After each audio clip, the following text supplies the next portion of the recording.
The Hunter Institute today launched new branding, complete with TV commercials spruiking the benefits of attending TAFE. The government-run education provider is selling itself in the face of a new state funding model being introduced mid-2014. The changes will see the cost of diplomas go from around $1,200 to around $12,000, while only some Certificate 2 and 3 courses will receive government subsidies. The government's going to prepare a skills list that'll be subsidised, and we still don't know what that is yet. But once that comes out, that'll give us some more direction. The Public Service Association claims it's akin to privatisation because the course subsidies can be used at any education provider, meaning TAFEs will be forced to compete with the private sector for students and their cash. They could potentially face closure, as we've seen in Victoria, where 16 out of 18 institutes were deemed bankrupt. There is competition out there, they've got a choice, and we should be their first choice. If students don't choose to come to TAFE, that will have a huge impact on the staff, because at the end of the day, the TAFE is an employer. If they haven't got money, they can't pay their employees. Kath Landers, NBN News.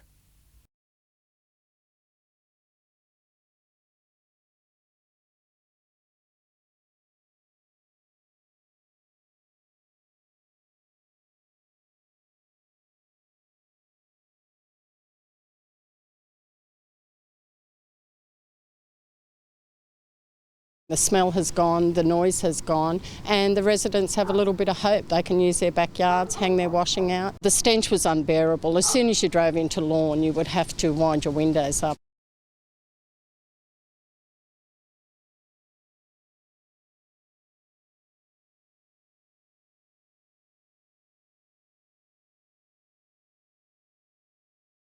"120 fair trading investigators have been mobilised across the state, informing retailers about the ban on selling synthetic drugs. Today they were joined by the Minister in Newcastle. There's no stock on hand there, but obviously they're aware of the ban, so stock has been removed from the premises. During his visit, Anthony Roberts described the Hunter as a hotspot for synthetic drugs. But so far, all of the 65 retailers checked in the region have taken the products off their shelves. Statewide, 60 have been caught out. Today we'll tick over 1,000 retailers who have been visited.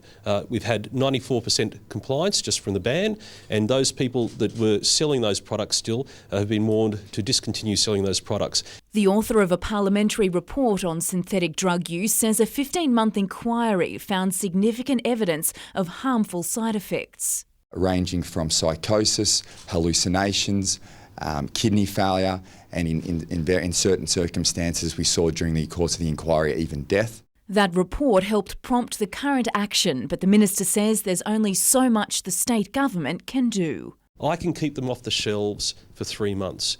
In order for this to become a permanent ban, we need one phone call from the Minister, David Bradbury, to the head of the ACCC to make these permanent. Internet sales are also on the O'Farrell government's radar. We've been tracking 8 sites now. 4 of those sites have come down, so they're no longer active, and 3 of the sites have restricted sale to New South Wales. Jane Goldsmith, NBN News.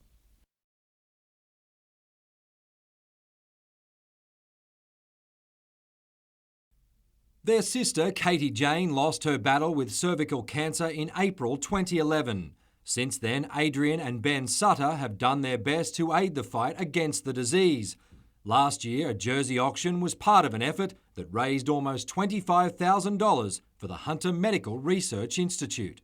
We didn't think we'd come anywhere near that last year, but the target was set at 20 grand to open this foundation with HMRI. Blew it out of the park in a day, so it's a big target to hit, but we should get there. Beaches play Wanderers tomorrow, who've had a big week, with Dylan Evans and Louis Catt playing for Combined Country on Tuesday night. We plan to bring that party to an end pretty quick tomorrow. With a host of injuries hopefully behind them, the boys from Belmont have started to show the form that got them to last year's finals. We can focus on the negatives of injuries and that, but the positives of it is, a lot of guys have got opportunities in first grade and they've taken them, and not only test the players but test me as a coach. At Hamilton, the Hawks are celebrating another representative call-up. Barnstorming forward Villy Raya has been selected in the Cook Islands World Cup qualifying squad. He'll line up against Uni tomorrow before joining the national side for at least 3 weeks. And despite losing Joe Ackersdyke and Aidan Quast to serious injuries, the Hawks will welcome back at least 6 rep players this weekend. In other games, Merewether face the Roos and the Waratahs will look to hang on to top spot against Maitland. Mitchell Hughes, NBN News.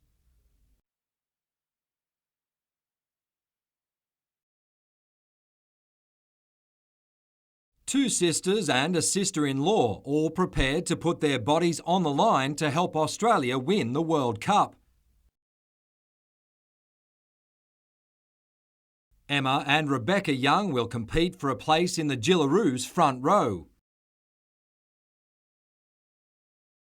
Pint-sized Julie will wear the number 9. She's the fitness freak, so she gets us out of bed of a morning and cracks the whip pretty much. But no, it's good. We're very competitive, and it's a good environment to be able to train and play together. We won't have any family coming with us, but we'll have us girls, so it's pretty good. Today's training session at Casuarina on the Tweed Coast featured big names from the men's game, with Petro Sivanasiva, Michael DeVere and Mick Hancock providing expert advice. You know, for us, having finished our playing careers, it's just really nice, I guess, to get that opportunity to work with the players. The girls are still a little awestruck by the occasion. Something you dreamt about and wanted to achieve, but I guess never knowing whether or not you're good enough to make it, I guess. Closer to home, and the Newcastle judiciary has suspended Cessnock's Joel Brown for 3 weeks following an altercation with South's Jake Hawkins, which left the halfback with a fractured eye socket. As expected, Ben Wyborn has taken his place in the Newcastle rep team for tonight's Country Championship semi with the Greater Northern Tigers. Mitchell Hughes, NBN News.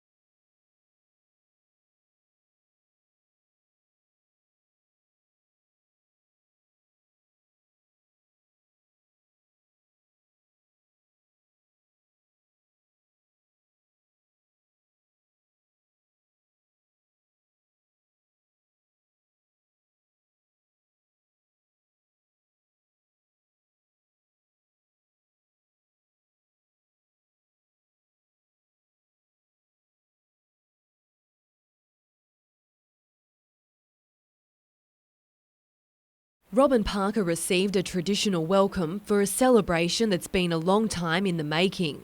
Today is a really special event. It's declaring a special Aboriginal place, first for Lake Macquarie, but the first women's Aboriginal place to be declared. The Butterfly Cave is known as a meeting place for Awabakal women. Its new title aims to not only recognise its significance but provide protection.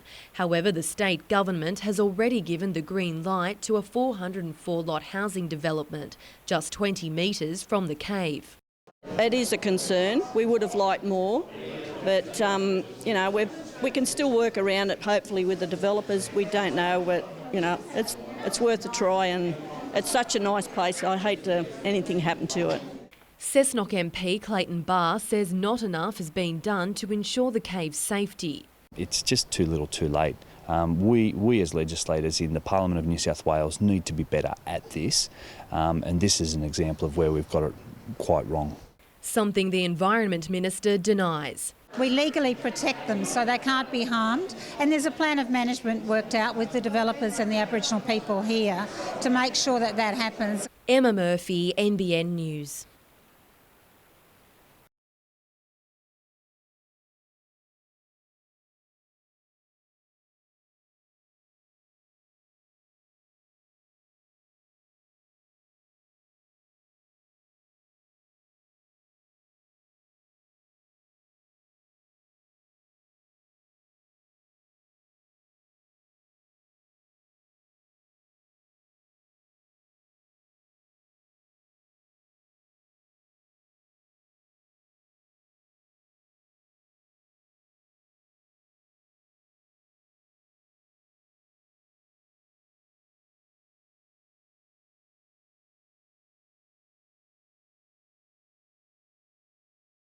The Salvation Army's Safe House for Trafficked Persons actually receives no government funding at all. So what that means is that we really do rely on the community to support us.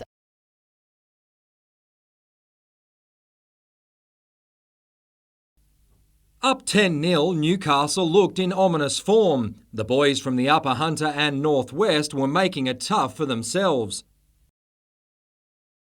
When Scone's Tim Smith produced a towering bomb, Tinga's Guy Mepham put the Greater Northern Tigers back in the hunt. Singleton's Luke Gardner just making it 10-6.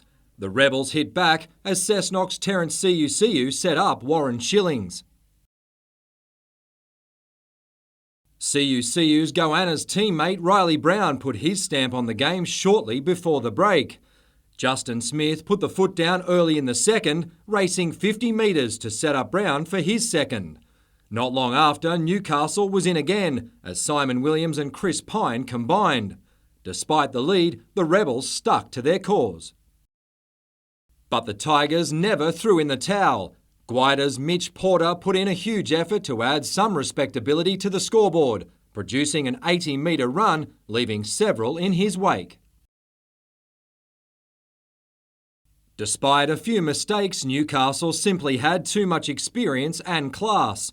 Williams scored from long distance with 10 to go before Brown grabbed a hat-trick.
For those who have been forced to flee their homeland, speaking about what they've been through can be difficult. After telling my story, I feel sad because it recalls memories of what I've been through. But today, the Hunters Congolese community shared their stories in a very public way.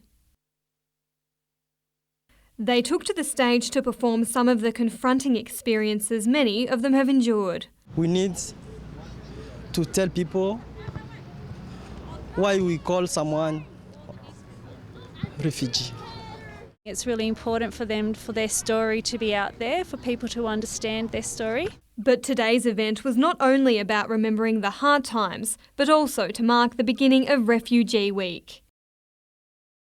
A chance to celebrate those who now call Australia home. We are here to share, to celebrate. We are here to remind ourselves that we have come from somewhere, but we are in this place now.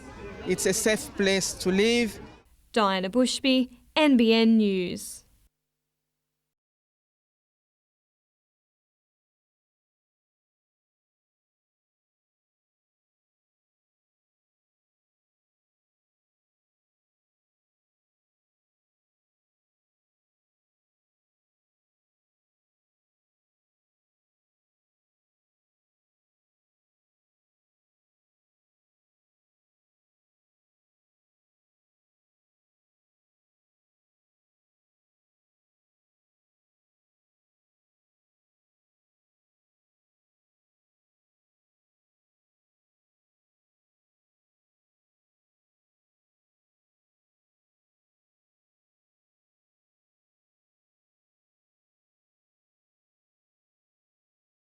people would cycle a lot more if they could be separated further from the cars, and that's exactly what we're trying to achieve here in the city.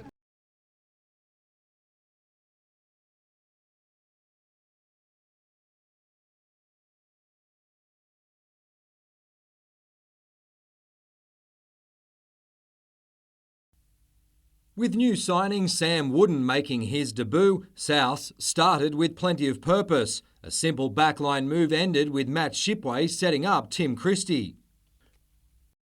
Wooden was clearly still finding his feet on his return to the real NRL, but he wasn't the only Lion with the fumbles. Jared Edwards tried to lift the Scorpions. His teammate Andy Sumner was lucky to go unpunished after this effort. Souths responded in the best possible fashion, a try to Ryan Pywell.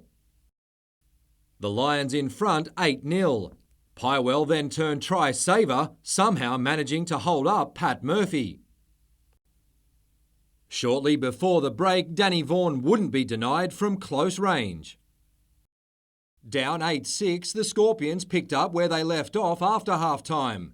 A long-range effort that started at their own end eventually saw Liam Meacham put the visitors in front. A penalty to Souths tied things up, but a mistake a minute later would prove costly. Macquarie crossed through Royce Jeffrey to score what would be the game-winning try. The home side thought they'd earned a point, but the referee ruled a knock-on against a furious Chris Marlborough.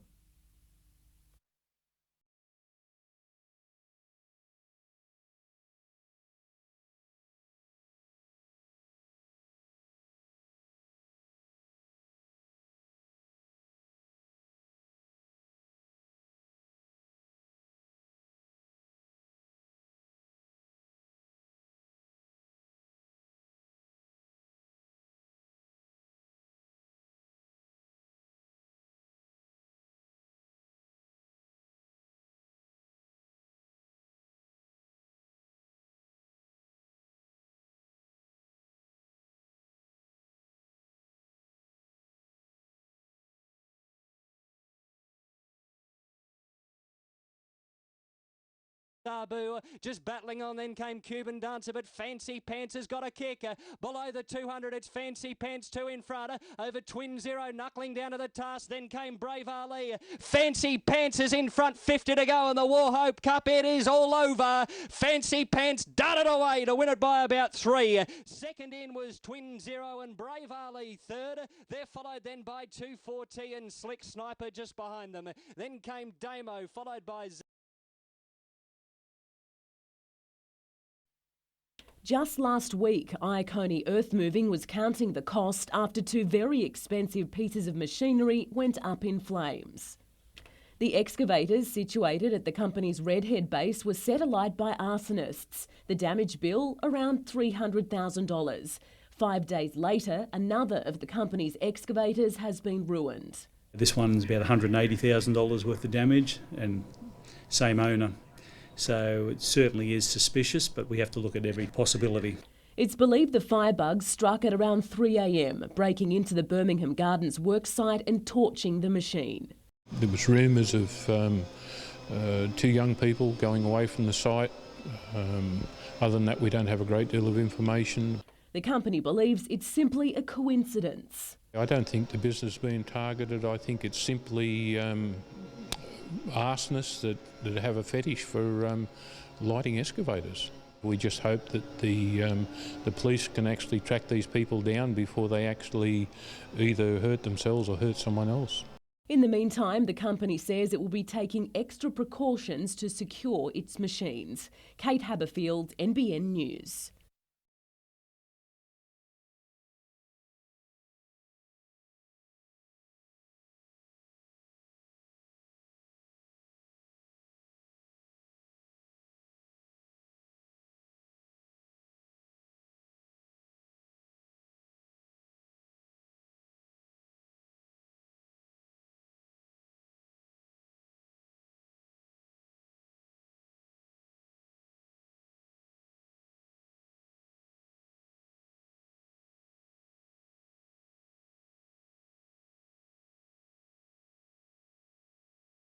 It's already on shaky ground, and today Tim Owen left the Newcastle Region Art Gallery redevelopment off his budget wish list. For gallery supporters, it's not a good sign. My wish list are the priorities to do with the urban renewal strategy of Newcastle. It's about the truncation of the rail line, it's about the interchange, it's about the crossings to link the city to the harbour, and also obviously the Landcom redevelopment of the mall.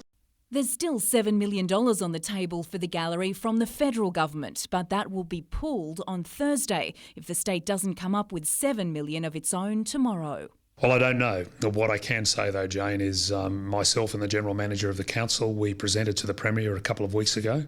We got a very, very good hearing, and that actually was a reduced scope development. The NRMA, meanwhile, says motorists need to see a number of projects move forward, including the duplication of the Turl Street Bridge. The last leg of the inner city bypass needs to be completed, particularly the leg from Rankin Park to Jessamine, which will run behind John Hunter Hospital. Well, Zend MP Sonia Hornery agrees that's top of her wish list, followed by the Glendale interchange. Greg Piper's priorities are a long overdue sewer connection for YE and a health facility for Morisset. Upgrades to Hillsborough Road and Cardiff's Main Street are vital to Andrew Cornwell. Robin Parker's funding wishes include roundabout upgrades along the New England Highway. For Craig Bowman, the Mile River dredging is important, and George Souris wants a larger allocation of the resources to regions package for Muswellbrook and Singleton Shires, which contribute 60% of the state's mining royalties. Jane Goldsmith, NBN News.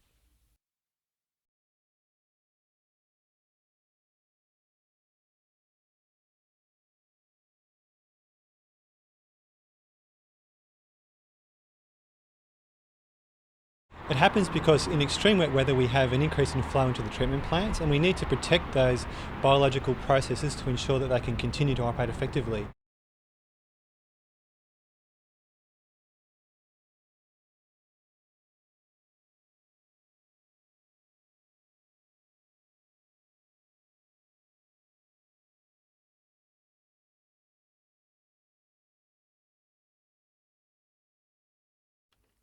The Army's airborne workhorse.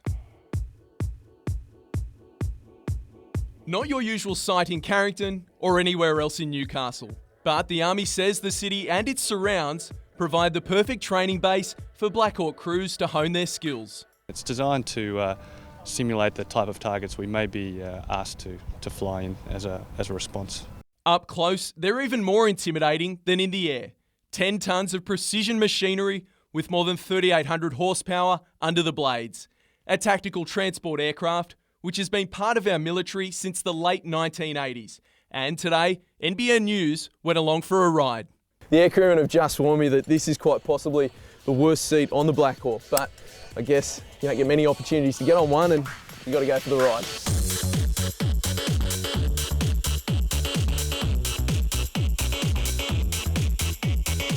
Moments later, we were cruising up the harbour, and not even an open door and a stiff breeze could distract from the picturesque ride along the coastline and a bird's eye view of some of Newcastle's landmarks. Well, he wasn't wrong. I got absolutely buffeted from pillar to post, but on the plus side, it was a true Black Hawk experience, and I had the best view of Newcastle.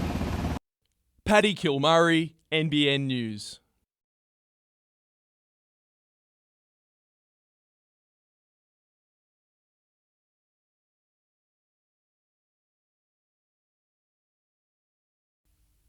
Another lead at half-time, another loss for the Knights, this time to the Storm in Melbourne. With a handful of big names out injured, the coach wasn't waving the white flag, saying he's been encouraged by his side's recent performances. Someone has to win and lose, and it wasn't our effort that we lost, we just lost on the scoreboard. We just run out of time, another 5 or 10 minutes, we may well have won it. Wayne Bennett was also happy with Craig Gower's debut, with the 35-year-old spending plenty of time at dummy half. I like older players because you know what they're going to bring you. But more importantly, they've got to have an eye for it. And these guys got an eye for it. Another one of those older players is veteran hooker Danny Badiris. He's expected to return to Newcastle's lineup after the bye this weekend. Josh Mantellato, Matt Hilda and Tonga Licky are also likely to be in the mix for selection for the round 16 clash with the Titans at Hunter Stadium. One player who won't be in red and blue this season, former Rosella's forward Mitch Garbutt. The 24-year-old made a handy debut for Melbourne in yesterday's game, doing enough to impress Craig Bellamy. I was really happy with him actually, and I can't see why he won't be in our team there next week. Meanwhile, Newcastle Rebels coach Paul Skovgaard will decide on his lineup for the Country Championship final early next week. Halfback Jade Porter is likely to return to the starting 13, and Macquarie's Danny Vaughan is also back in the mix. And in Group 21, Denman hammered Aberdeen, while Greta Brankston and Muswellbrook also scored wins. Mitchell Hughes, NBN News.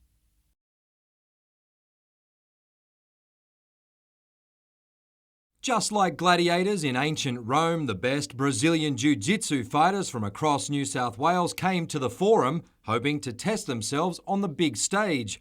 Julio Huera from Sydney took a running jump at the competition. His opponent, Vicente Cavalcanti, saw the contest from a different point of view.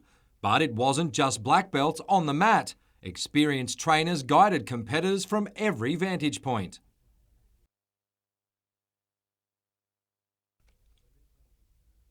As the name suggests, the sport has been dominated by Brazilian fighters in the past. These days, Australia can boast a handful of its own world champions. It has been in Australia for around 15 years, solid. In the last 8 to 10 years, it has been growing a lot, doubling, tripling size every year.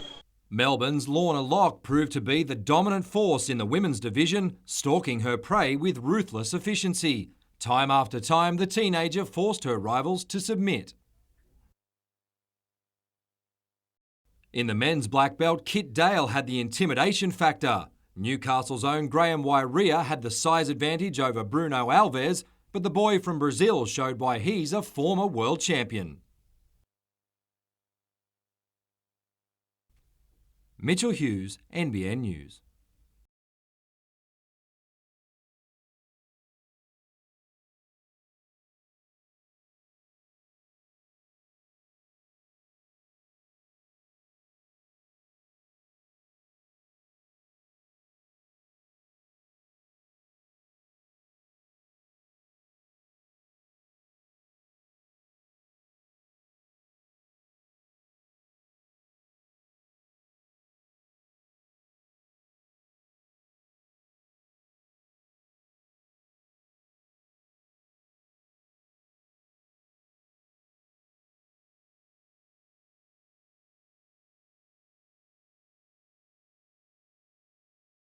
It was a shock announcement, but one which looks set to deliver on an issue that has long plagued Newcastle. When do you think Newcastle will see the end of that rail line?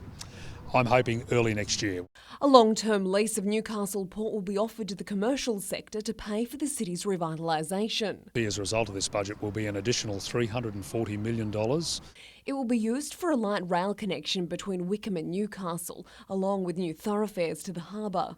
In the 30-year period of the opening up of the Australian economy to international competition, perhaps no other city has been asked to make more painful adjustments than Newcastle. Today, Newcastle's time has come. The city's going to be reborn, and it is the new Newcastle. While the coalition and business sector is celebrating the news, Labor's come out firing, claiming the Hunter and state are being shortchanged by the move. The sale of Newcastle Port is absurd. The Port of Newcastle has doubled profit every 10 years for the last 20 years at least. If that continues over the next 99 years, that means that this state is going to miss out on, wait for it, $358 billion of income and revenue to sell it today at $1 billion. Newcastle Art Gallery failed to secure the $7 million it needed from the state, meaning an equal contribution from the federal government will lapse. Local roads were also left wanting. Glenelg interchange hasn't even been factored in by the O'Farrell government. The missing link of the inner-city bypass between Rankin Park and Jesmond also missed out, but the Shortland-Sandgate section will be completed. Kath Landers, NBN News.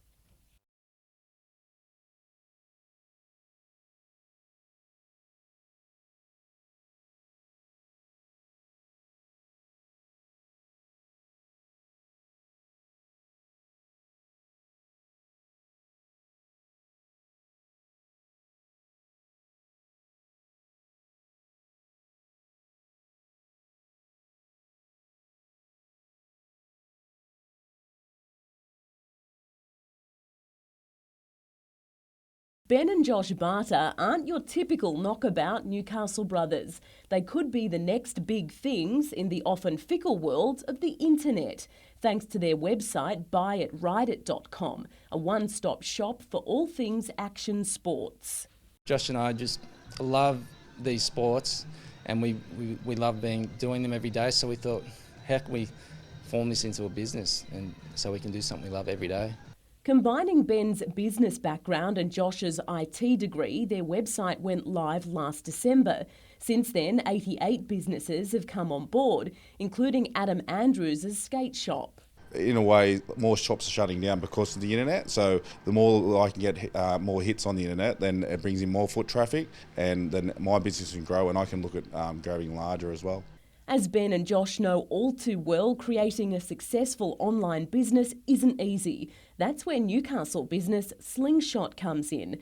It's a high-tech accelerator, giving start-up companies the skills they need to convert their ideas into a thriving business. So Slingshot provides all those things: seed capital, mentorship and services. The Slingshot program aims to help 100 companies over the next 5 years. For the Barter brothers, it's already paying dividends. Anyone would know who's in business. It's hard. And when you get some momentum, it's a good feeling, and we just want to keep building on it. Kate Haberfield, NBN News.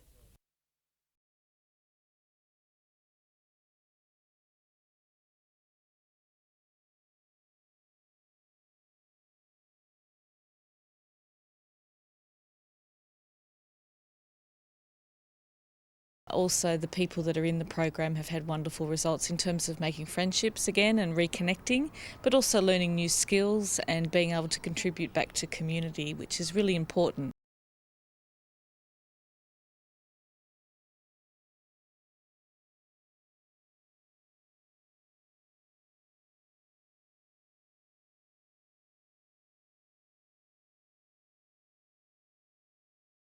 There's little known about Michael Bully. An only child with no immediate family, he dedicated most of his time to Hamilton North Bowling Club, where he was vice president. Michael was a nice guy. He's about 25 years here. Did a lot for the club.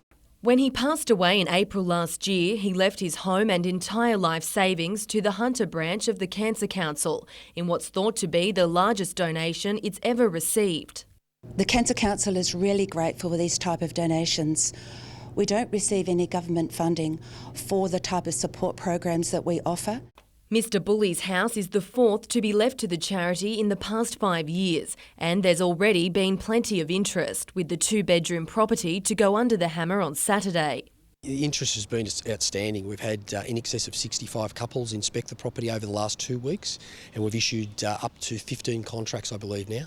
It could fetch more than $350,000, but there'll be an extra boost, with Dalton Partners donating their agent fees. We've all been touched at one part or another through our lifetime by cancer, and we just felt it was the right thing to do.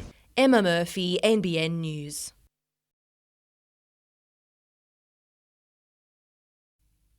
Scott Neville missed the trip to the Singapore Sixers in order to fix a troublesome groin injury. He admits it hampered his progress last season. Obviously it knocks your confidence a bit and you can't play to your full potential, but I'm big enough to say that I didn't play to how I wanted to play all season. The defender is happy he avoided surgery. Me, the physio and the club doctor kind of put a procedure in place where I do a lot of extra rehab and a bit of Pilates, and it's just getting stronger and stronger by the week. Neville will play limited minutes against Newcastle University tomorrow, as will Craig Goodwin, who returned to training today following a camp with the Socceroos. Fellow midfielder Zenon Caravella has set himself some simple goals for next season. Trying to stay injury free, and hopefully get a couple goals as well.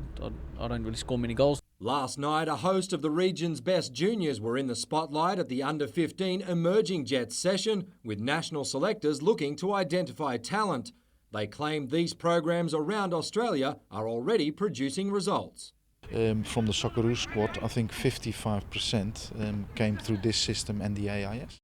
Cameron Joyce and Charles Horsley have already spent time in the national program.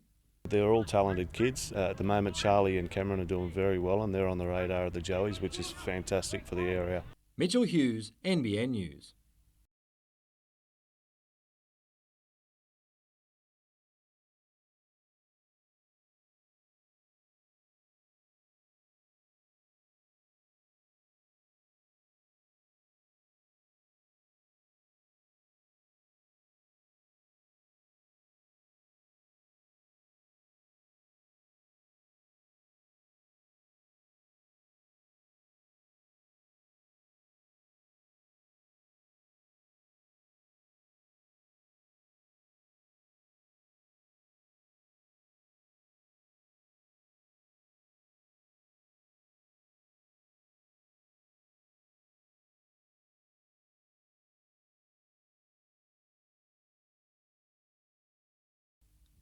Abe Wheelhouse left the Jets youth team late last year in search of regular game time.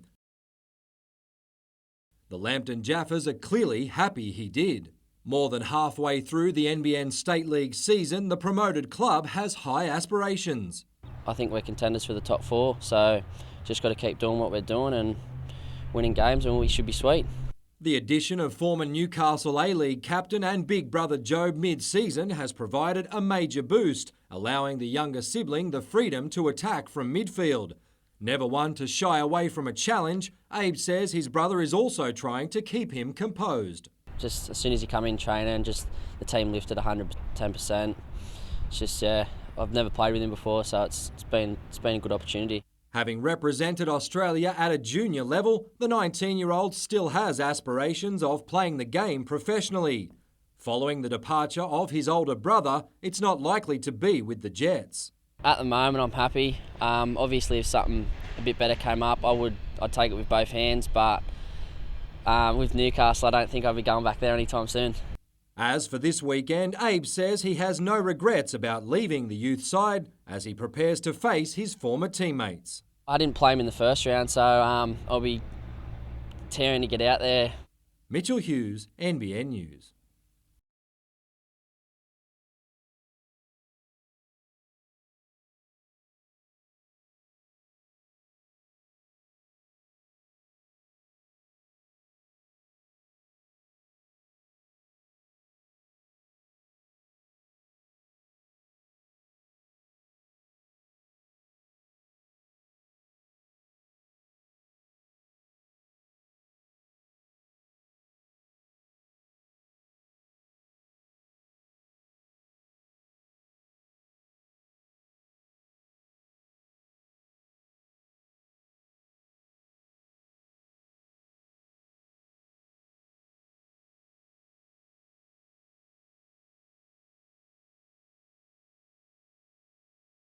The Deputy Opposition Leader came to Newcastle claiming the decision to privatise the port and pump $340 million worth of the proceeds into the CBD renewal is a rip-off.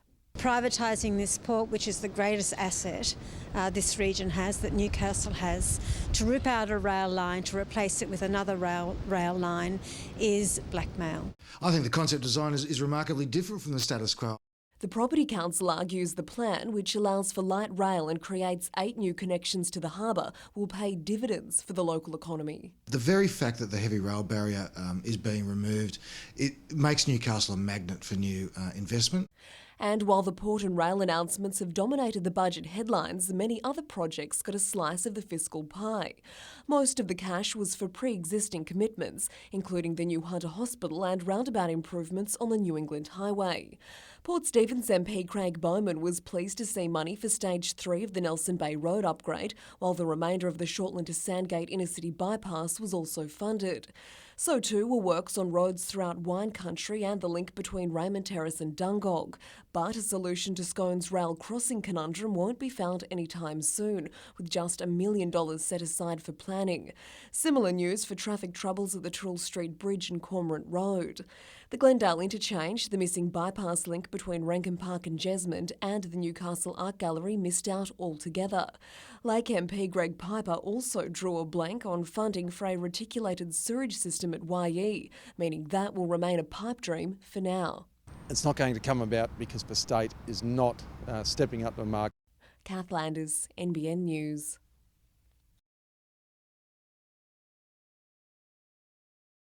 It's a tough plan to help bring Newcastle Council's dire financial situation under control. 90 full-time jobs will go, along with funding for youth venue The Loft and a range of other services. Last night, councillors voted 7-6 in favour of the financial blueprint, and they remain divided. It is blunt and it is not cutting the most unproductive units. It is cutting some of our best award-winning units. It's an important first step to get us back on the right financial path, so all those cuts were necessary. Today, General Manager Ken Goldthorpe was going over the numbers. With projections council could face insolvency by 2017, he says the measures were the only choice. The decisions this time have been difficult, and nobody's denying that, but they're genuine, they're realistic. Lifeguard services have also been cut. They'll no longer patrol on Saturdays, and patrols will be reduced by 7 weeks over the summer period. They feel that they provide an excellent service to the people of Newcastle. They're highly skilled, highly trained and very dedicated, and it's a bit of a slap in the face to them, to tell you the truth. There is a salary saving, and particularly related to reducing council's expenditure in high penalty periods over weekends. The plan is expected to see the budget back in the black in the next 4 years. Diana Bushby, NBN News.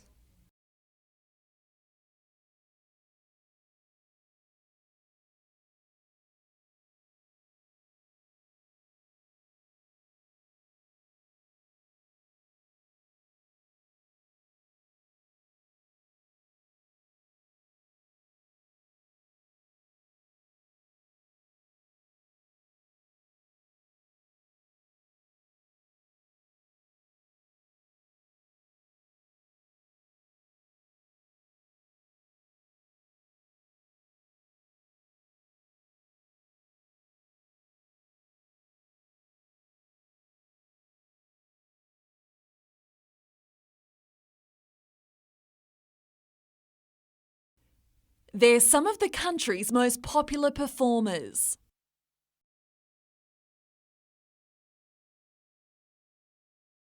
Together, they'll star in the Special Olympics opening ceremony at Hunter Stadium on December 1. It's actually a really beautiful and encouraging environment to be a part of. But it's these performers who will be the real stars of the show.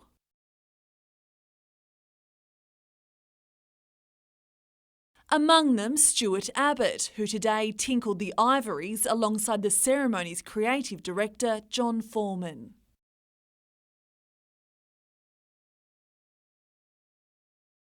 And there wasn't a dry eye in the house. He just fills your heart with so much love because they just are so excited and it's infectious. An athletes' parade and the lighting of the Games cauldron will round out the ceremony. For ticket details, head to our website.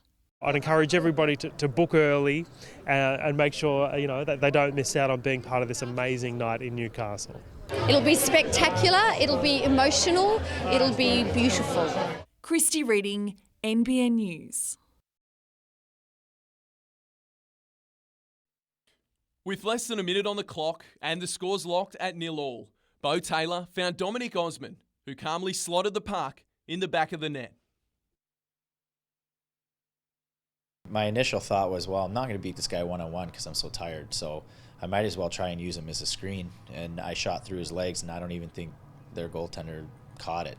While the Michigan native broke the deadlock, he believes a fellow North American was the real star. Olivier Martin, again, rock solid at the back. The kid he doesn't stop battling. I mean, you throw anything at him and he's going to make an effort to stop it. Only 1 point separates the Ice Dogs and the North Stars on the ladder. And Osman believes Sunday's win has given Newcastle the momentum it needs heading into the second half of the season. Good teams find ways to win, and that's what we're doing right now. We're finding ways to win. Still, the North Stars are wary of this weekend's opponents, the 7th placed Adrenaline. Anybody that gets in our way is a threat, and that's how we should at least take a look at it.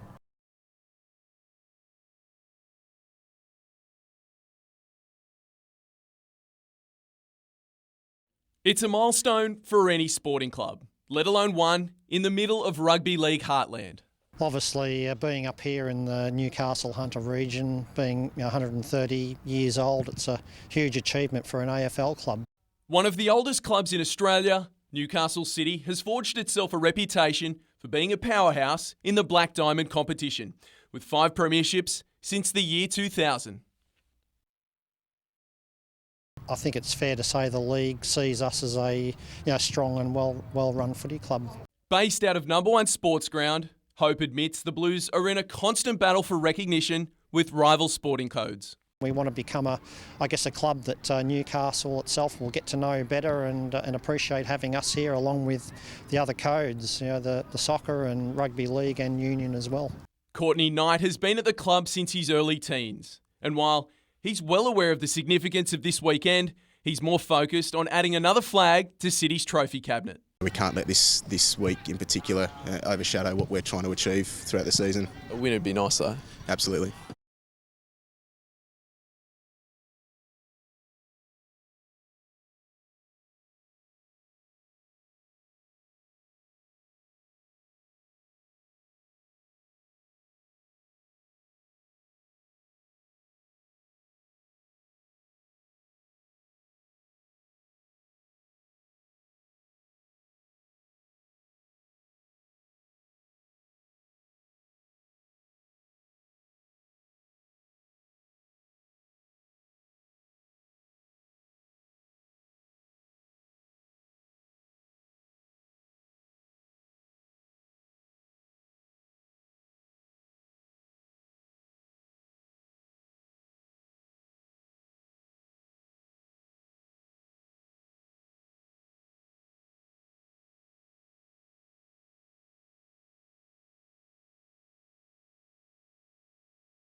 As you settle in for the night in a warm home or under a warm blanket, spare a thought for St Vincent de Paul's Denise Lucas and St Teresa's Principal Dulio Rufo. This is where they'll be catching 40 winks, or at least trying to. Well, I woke up last night at about 4 in the morning and it was raining and I was thinking, oh, yeah, so I am. I'm just a little bit worried at the moment, yeah. I don't know how I'll go actually. So. They're among 34 hunter bigwigs braving the cold and bunkering down for Vinnie's CEO Sleep Out, which raises funds for the organisation's services. A homeless men's service at Wickham. We also support a caravan park where a number of homeless families live. And you don't have to look too hard to find someone with their own story to tell. 2 years ago, we had a family in the school that was actually living in their car unbeknownst to anyone. That really touched the whole school at that point in time. There's still time to make a donation, but already the group's raised around $103,000, an impressive amount that should go some way to help them sleep easy tonight. Christy Reading, NBN News.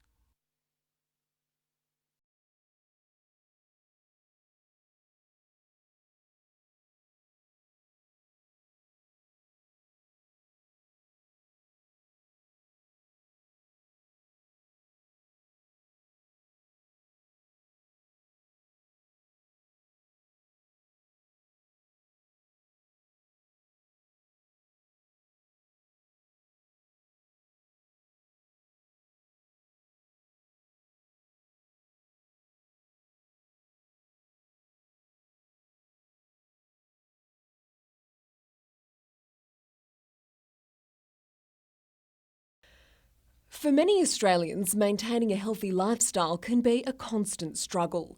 But an initiative at Newcastle University aims to improve attitudes towards exercise from an early age. Boys who are doing more than 2 hours of screen time a day or doing less of 1 hour of activity a day were invited to participate, which is most kids these days.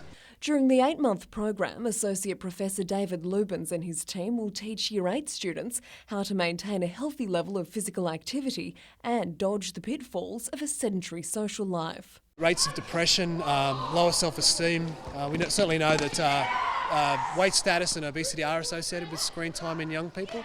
It's a lot easier to sit at home and play video games. Video games are pretty interactive now, so kids are deciding to do that and instead of getting out and kicking the footy like when I was a young fella.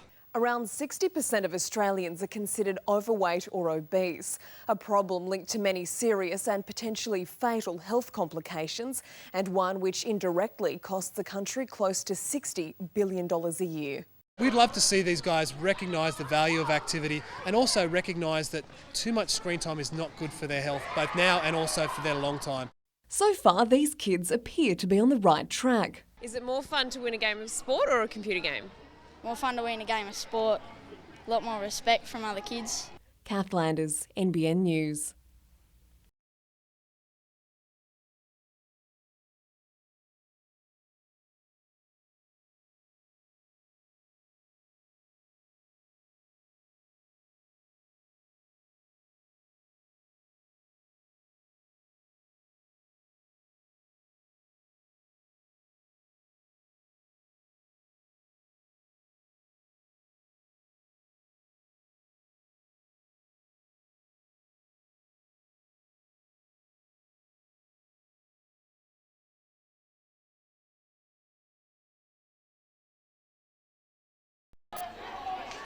Last year's grand final was supposed to be Sam Wooden's swan song.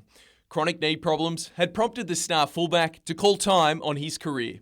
But the lure of playing footy proved too great, and last week he had his first game for South Newcastle. Little did he know it would be his last.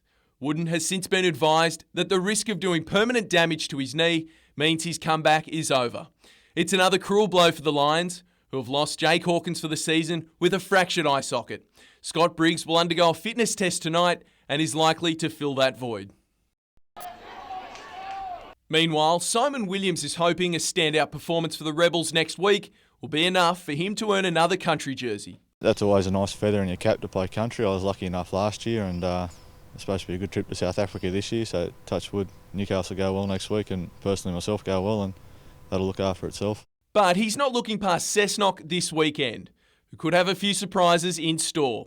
Wests are preparing to face a side which may be boosted by the late inclusion of Knights squad member Chris Adams. Yeah, apparently that's what we're hearing. So he'll be back to offset the loss of Joel probably as well. So they'll be happy. After a slow start, the Goannas have fought their way back into premiership contention. Yeah, it all comes off the back of Terrence. The forward pack, they're still very big and very strong, and Terrence will be the main threat, and then Riley sort of complements that pretty well. Paddy Kilmurray, NBN News.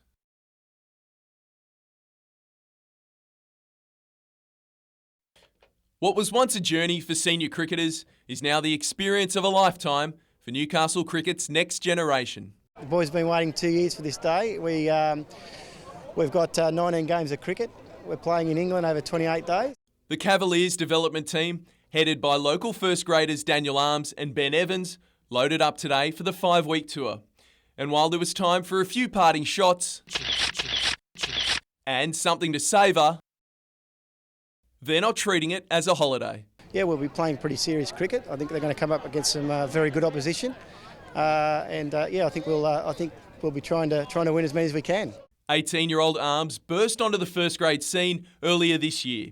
He's hoping the tour will provide the perfect lead-in to the Newcastle summer. I'm hoping to score about over 500, and then if I get a roll, grab a couple of wickets as well. Evans has proved a surprise packet with the ball and will look to pass on his limited but valuable top-grade experience. Plenty of these blokes, they're good youngsters. They've got some good talent there, so I'll really be looking to help them with their game as well. Paddy Kilmurray, NBN News.